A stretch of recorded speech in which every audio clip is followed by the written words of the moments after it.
দুটো। সকাল থেকে যে কি ঘুম লেগেছে আমার, কি ঘুম লেগেছে জানি না। আমি মা মেয়ে দুজন মিলে ঘুমিয়ে যে লিটল গোল্ডের হেয়ার ফেয়ার ওয়াশ করে এখন চটপট দেখায় রান্নাঘরের সিচুয়েশন কি রয়েছে। তো এখানে সুন্দর গন্ধরাজ লেবু কেটে রেখে দিয়ে গেছে, কি দিয়ে খাবো জানি না। ঘাটকলে যে কেটে রেখে দিয়ে গেছে, ঘাটকলের ডাটিগুলো, ঘাটকলটা খাবো পেঁয়াজ দিয়ে ভাজা করে। লিটল গোল্ডের এই যে খিচুড়ির সবজি, আর এক গামলা ভর্তি বেগুন দিয়ে আর কাঁচকলা দিয়ে এই যে কেটে রেখে দিয়ে গেছে। এইটা দিয়ে হবে মাছের ঝোল। মাছ কোথায়, মাছ কোথায় দেখি। আচ্ছা এই পাশে চাল ধোয়া কমপ্লিট হয়ে গেছে। আচ্ছা এখানে মাছের মাথা রয়েছে, মাছ রয়েছে, এখানেও মাছ রয়েছে।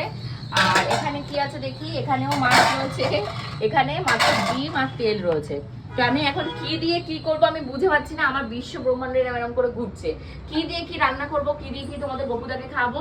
ফর শিওর যে বেগুন দিয়ে কাঁচকলা দিয়ে ওই কাতলা মাছের ঝোল হবে। আর কিছু কাতলা মাছ আমি ভেবেছি নিয়ে যাব সাথে, কারণ ট্রেনে আমাদের খাবার দেবে না, ট্রেনে আমাদের তো কিছু খেতে হবে। তো লিটল গোল্ডের বাবা বলছিল মাছ ভাত নিয়ে যাওয়ার জন্য। এখন আমি ডিসিশন নিইনি কি করবো না করবো।